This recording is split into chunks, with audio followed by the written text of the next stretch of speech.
آپ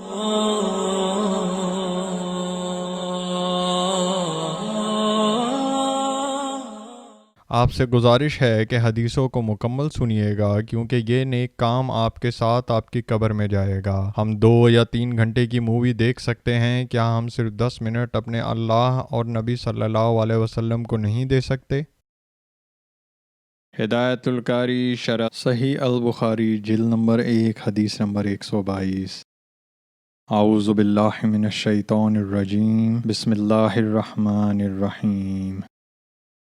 حضرت سعید بن جبیر سے روایت ہے، انہوں نے کہا میں نے حضرت ابن عباس رضی اللہ تعالیٰ عنہ سے عرض کیا، نوف بکالی یہ کہتا ہے کہ موسیٰ بنی اسرائیل نہیں تھے بلکہ وہ کوئی اور موسیٰ تھے۔ انہوں نے فرمایا غلط کہتا ہے، اللہ کا دشمن۔ فرمایا حضرت ابی بن کعب رضی اللہ تعالیٰ عنہ سے روایت ہے، نبی صلی اللہ علیہ وسلم نے فرمایا، اللہ کے نبی موسیٰ علیہ السلام ایک دن بنی اسرائیل میں خطبہ دینے کے لیے کھڑے ہوئے تو ان سے پوچھا گیا، سب لوگوں میں بڑا عالم کون ہے؟ انہوں نے کہا میں سب سے بڑا عالم ہوں۔ اللہ نے ان پر عطاف فرمایا کیونکہ انہوں نے علم کو اللہ کے حوالے نہ کیا۔ پھر اللہ نے ان پر وحی بھیجی کہ میرے بندوں میں ایک بندہ 2 دریاؤں کے ملنے کی جگہ پر ایسا ہے جو تجھ سے زیادہ علم رکھتا ہے۔ موسیٰ علیہ السلام نے کہا، اے پروردگار، میری ان سے کیوں کر ملاقات ہوگی؟ حکم ہوا ایک مچھلی کو تھیلے میں رکھو، جہاں وہ گم ہو جائے وہی اس کا ٹھکانہ ہے۔ پھر موسیٰ علیہ السلام روانہ ہوئے اور ان کا خادم یوشع بن نون بھی ساتھ تھا۔ ان دونوں نے ایک مچھلی کو تھیلے میں رکھ لیا۔ جب ایک پتھر کے پاس پہنچے تو دونوں اپنے سر اس پر رکھ کر سو گئے۔ اس دوران میں مچھلی تھیلے سے نکل کر دریا میں چلی گئی، جس سے حضرت موسیٰ علیہ السلام اور ان کے خادم کو تعجب ہوا۔ پھر دونوں بقیہ دن اور ایک رات چلتے رہے۔ صبح کو حضرت موسیٰ نے اپنے خادم سے کہا، ناشتہ لاؤ، ہم تو اس سفر سے تھک گئے۔ موسیٰ جب تک اس جگہ سے آگے نہیں نکل گئے جس کا انہیں حکم دیا گیا تھا، اس وقت تک انہوں نے کچھ تھکاوٹ محسوس نہ کی۔ اس وقت ان کے خادم نے کہا، کیا آپ نے دیکھا کہ جب ہم پتھر کے پاس بیٹھے تھے تو مچھلی نکل بھاگی تھی اور میں اس کا ذکر کرنا بھول گیا؟ موسیٰ علیہ السلام نے کہا، ہم تو اس کی تلاش میں تھے۔ آخر وہ دونوں کھوج لگاتے ہوئے اپنے پاؤں کے نشانوں پر واپس لوٹے۔ جب اس پتھر کے پاس پہنچے تو دیکھا ایک آدمی کپڑا لپیٹے ہوئے یا اپنے کپڑے میں لپٹا ہوا ہے۔ موسیٰ علیہ السلام نے اسے سلام کیا۔ حضرت خضر نے کہا، تیرے ملک میں سلام کہاں سے آیا؟ حضرت موسیٰ علیہ السلام نے کہا، میں یہاں کا رہنے والا نہیں ہوں بلکہ میں موسیٰ ہوں۔ حضرت خضر رضی اللہ تعالیٰ عنہ نے کہا، کیا بنی اسرائیل کے موسیٰ ہو؟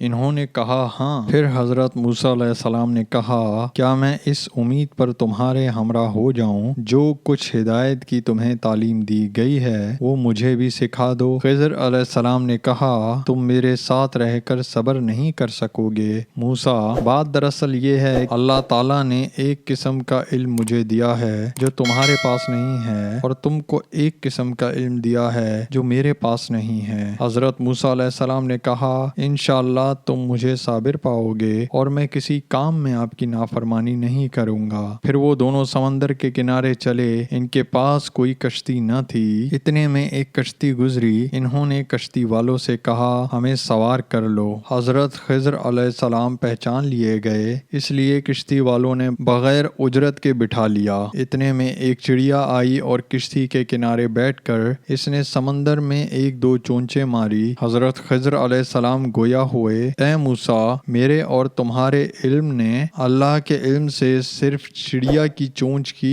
بقدر حصہ لیا ہے۔ پھر حضرت خضر نے کشتی کے تختوں میں سے ایک تختہ اکھاڑ ڈالا۔ حضرت موسیٰ علیہ السلام کہنے لگے، ان لوگوں نے تو تمہیں بغیر کرائے کے سوار کیا اور آپ نے یہ کام کیا کہ ان کی کشتی میں چھید کر ڈالا تاکہ اہل کشتی کو غرق کر دو۔ حضرت خضر علیہ السلام نے فرمایا، کیا میں نے تمہیں نہ کہہ دیا تھا کہ تم میرے ساتھ رہ کر صبر نہیں کر سکو گے؟ موسیٰ نے جواب دیا، میری بھول چوک پر مواخذہ نہ کریں۔ رسول اللہ صلی اللہ علیہ وسلم نے فرمایا، موسیٰ کا پہلا اعتراض بھول کی وجہ سے تھا۔ پھر دونوں کشتی سے اتر کر چلے۔ ایک لڑکا ملا جو دوسرے لڑکوں سے کھیل رہا تھا۔ خضر نے اس کا سر پکڑ کر الگ کر دیا۔ موسیٰ نے کہا، آپ نے ایک معصوم جان کو ناحق قتل کیا۔ خضر نے کہا، میں نے آپ سے نہیں کہا تھا کہ آپ سے میرے ساتھ صبر نہیں ہو سکے گا؟ ابن عیینہ نے کہا، یہ زیادہ تاکیدی الفاظ ہیں کیونکہ اس میں لکا کا اضافہ ہے۔ پھر دونوں چلتے چلتے ایک گاؤں کے پاس پہنچے۔ وہاں کے باشندوں سے انہوں نے کھانا مانگا تو انہوں نے ان کی مہمانی کرنے سے صاف انکار کر دیا۔ اس دوران میں دونوں نے ایک دیوار دیکھی جو گرنے کے قریب تھی۔ حضرت خضر نے اسے اپنے ہاتھ سے سہارا دے کر سیدھا کر دیا۔ حضرت موسیٰ علیہ السلام نے کہا، اگر تم چاہتے تو اس پر اجرت لے لیتے۔ حضرت خضر بولے، بس یہاں سے ہمارے تمہارے درمیان جدائی کی گھڑی آ پہنچی ہے۔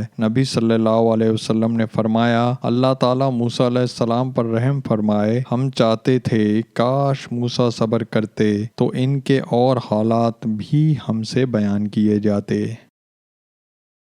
آئیے سب مل کر آپ صلی اللہ علیہ وسلم پر درود و سلام بھیجتے ہیں۔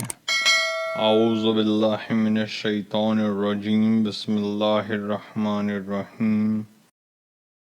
اللہم صلی علی محمد وعلی آل محمد کما صلیت علی ابراہیم وعلی آل ابراہیم انک حمید مجید۔ اللہم بارک علی محمد وعلی آل محمد کما بارکت علی ابراہیم وعلی آل ابراہیم انک حمید مجید۔